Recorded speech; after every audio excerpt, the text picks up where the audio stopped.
What if I told you that 3 kings died in a single battle? A battle that would forever alter the course of history for an entire continent.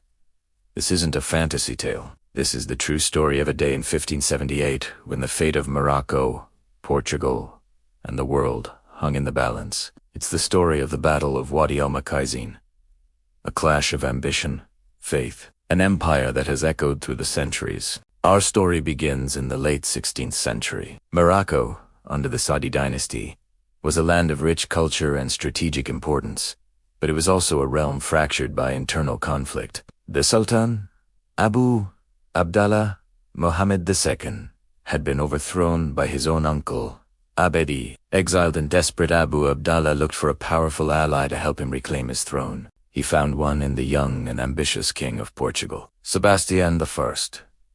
Sebastian was a fervent crusader, barely in his 20s. He dreamt of a glorious Christian empire in North Africa, a new chapter in the He saw Abu Abdallah's plea not as a request for help, but as a divine opportunity. Ignoring the advice of his cautious counselors, Sebastian began to assemble one of the largest and most impressive European armies of the era. Knights from Spain, Germany, and Italy flocked to his banner, drawn by the promise of glory and faith. They saw Morocco as a prize, ripe for the taking. Meanwhile, in Morocco, the new sultan, Abd al-Malik, was a seasoned and pragmatic ruler. He had spent years in exile himself, within the powerful Ottoman Empire, learning the arts of war and diplomacy. He understood the threats Sebastian posed. He also suffered from a severe illness, a sickness that was slowly consuming him.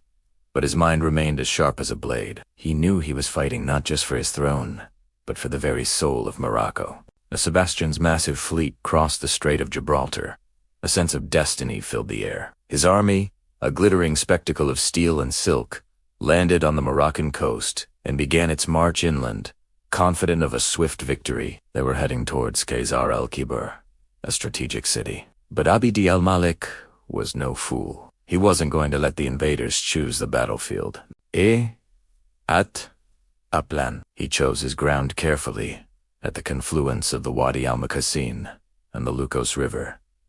It was a seemingly open plain, but it was a trap. The summer heat was merciless. As Sebastian's forces advanced, they were slowed by the oppressive sun and the unfamiliar terrain. Abd al-Malik, though so weak he had to be carried on a litter, directed his forces with brilliant precision. He knew his army was outnumbered in terms of heavy cavalry and modern firearms.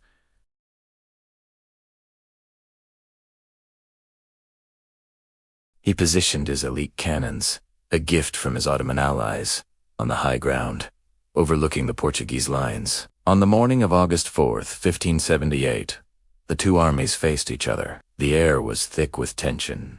The Portuguese, arrayed in their traditional square formations, were a formidable sight.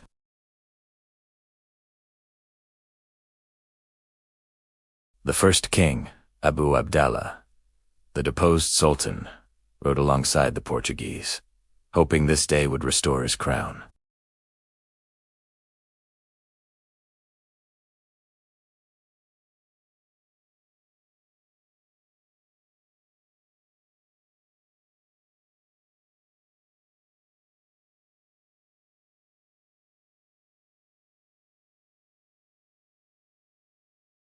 The Moroccan lines bent, but they did not break. They absorbed the shock of the charge, their flanks swinging around like pincers to envelop the Portuguese knights. As the battle raged, the Moroccan cavalry feigned a retreat, a classic tactic. The eager Portuguese knights gave chase, breaking their formation and falling straight into Abd al-Malik's trap. Suddenly, they found themselves surrounded, bogged down in the marshy riverbanks. The orderly European army descended into a desperate struggle for survival. The river, which was supposed to protect their flank, became a watery grave. In the heart of the chaos, King Sebastian fought with the courage of a lion. He refused to retreat, charging into the thickest of the fighting. It was there that he fell, his body lost among the thousands of his soldiers. The dream of a Portuguese empire in Africa died with him. His fate would become the stuff of legend, a myth of a lost king who would one day return. At the same time, the exiled Moroccan sultan, Abu Abdallah, realized the battle was lost. While trying to flee across the Wadi al-Makazin, his horse stumbled, and he was thrown into the churning water. Weighed down by his armor, he drowned. The man who had started this entire war became its second royal casualty. And what of the third king, the brilliant strategist? Abidi. As his army closed in on victory, his own battle against his illness came to an end. In his command tent, he drew his last breath. But even in death, his foresight prevailed. He had given strict orders to his commanders to conceal his passing until the battle was won, to prevent any panic among his troops. He placed a finger to his lips as his final command. Silence. His generals obeyed, propping his body up to make it seem he was still watching over them, ensuring the morale of the Moroccan army remained unbroken. The victory was his. Ebon in death. 3 kings, dead in a single day.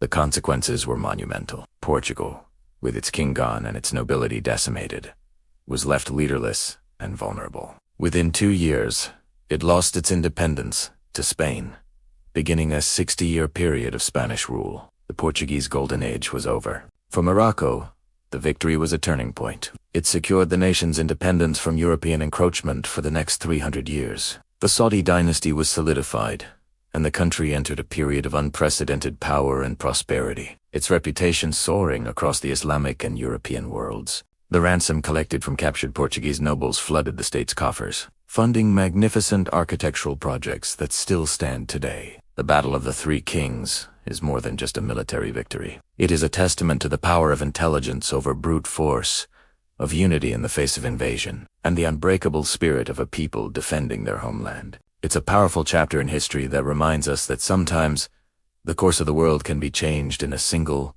dramatic day. Thank you for joining us on this journey into the past. If you enjoyed this story, don't forget to like, share, and subscribe for more hidden histories.